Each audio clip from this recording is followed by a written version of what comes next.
So Arsenal have drawn Southampton 1-1 at the Emirates Stadium. That is now 5 games at home without a win, but at least bare minimum, we have not lost 5 games in a row, and Southampton don't get their first win at the Emirates since the 1980s. Ultimately, in terms of the game itself, I can say, look, I see some little very small positives in terms of the players are running, they're working, but that's about it. The quality isn't there, and also some of these players just don't have the mentality to stick into games. This is now Arsenal's 3rd red card in our last 5 games. The Pepe one was stupid, the Xhaka one was even worse, and Gabriel today is just naive. These players that play for Arsenal Football Club need to understand, you need to have your head in the game. You can't just be this rash, especially when, as things stands, Arsenal are 15th and fighting relegation. Bro, it's hurting me! Theo Walcott, I felt a lot of fear in Arsenal tonight, to be honest. When a man spent 13 years at your club and he's celebrating against you like this,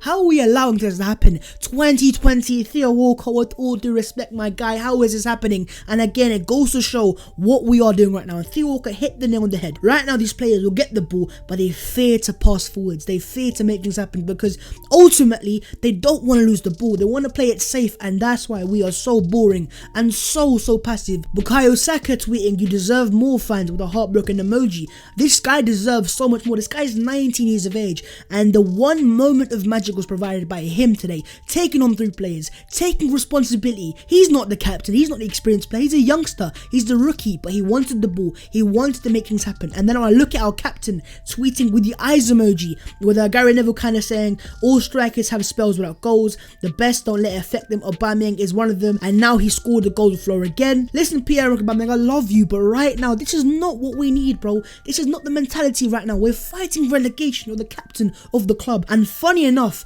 the first game that you score after so many games, you're the first guy to give an interview. I don't find that funny, and I kind of think it's a bit pathetic, because if you look at the mentality difference of a 19-year-old to the 31-year-old experienced veteran captain of the team, it is really worrying. But at least on the positive side, Aubameyang has finally got a goal. Boy, oh boy, did it feel good. I exploded. I let the raw out of me because, boy, we had waited a long time for that. But in terms of Aubameyang's performance today, I don't want to be overcritical, but I need to be, because in my opinion, it was pathetic. Yes, he got the goal, but let's not let it hide the fact that on the ball, he was very passive on the ball. He couldn't get forwards. He'd give away throw-ins, give away the ball, and just did nothing contributing going forwards. But more than being the striker that he is, he gets us going, and about time, a lovely flick from Eddie Nketiah. Great work from Bukayo Saka. Hallelujah, we have scored a goal. We might actually have a goal to contend with for December's goal of the month. It is beautiful scenes, as well as very sad scenes. And also going forwards, I feel sorry for Nicolas Pepe, because the only few times he got on the ball today, he looked like a player that can make things happen, that can get the goal, that had a bit of magic, and he had a shot that was blocked that was potentially going in. And for me, I want to see him more involved. We need to get the ball across to him, and to do that, you need your midfielders like Mohamed El Neni today. He was awful today, not just passing the ball, but also in terms of just doing his job defensively. Way too passive, and it was very easy for them to bypass us. And you know what? Fair play to Southampton. These guys play some very elite, almost Wenger-ball football. They were playing triangles, they were playing 1-2s, there was movement, there was passes in behind. It looked like the Arsenal that I was used to seeing. And in terms of Ralph Hasenhüttl, I have nothing but respect for what you've done there. I even spoke to a few Southampton fans before the game last season when Arsenal drew them, Emery's last home game, and I said, you can't sack Hasenhüttl. This guy is a top manager. He will get you guys going, and look at later, a year later, these guys are playing some impeccable football, 3rd in the Premier League. What is going on? But as good as Southampton were, yes, Arsenal had some points in the game where we came out, we started passing the ball,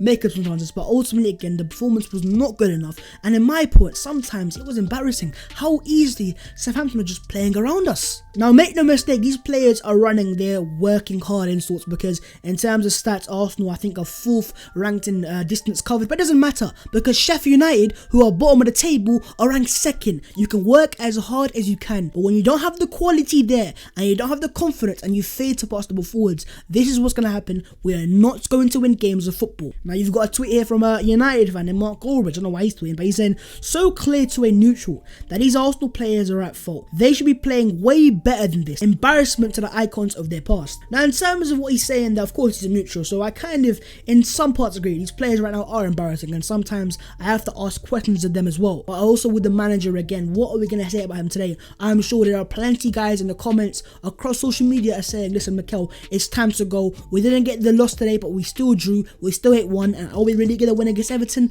I'm not sure. But regardless of my opinion, regardless of your opinion, if Mikel Arteta cannot win against Everton, and say if we lose against Everton, he has to go there. Because you can't then go, 6 or 7 games without a win, losing games, drawing games at best. It's not good enough, especially for a club the size of Arsenal Football Club. I am looking at our next fixtures. I'm looking closely at them, and I can't see where we're going to get a win. And that's where I'm fearing for Arteta, and that's where ultimately he may just lose his job. But yeah, in terms of today's game, Southampton did get the draw, and I think maybe it was the fair result, but Southampton played some very good football. They're a very good side. Fair play to Ralph Hasenhuttl and the Southampton fans. Arsenal Football Club have drawn. At least we didn't lose, and hallelujah, we scored a goal. But regardless, it is still not good enough. I will see you very soon in a bit.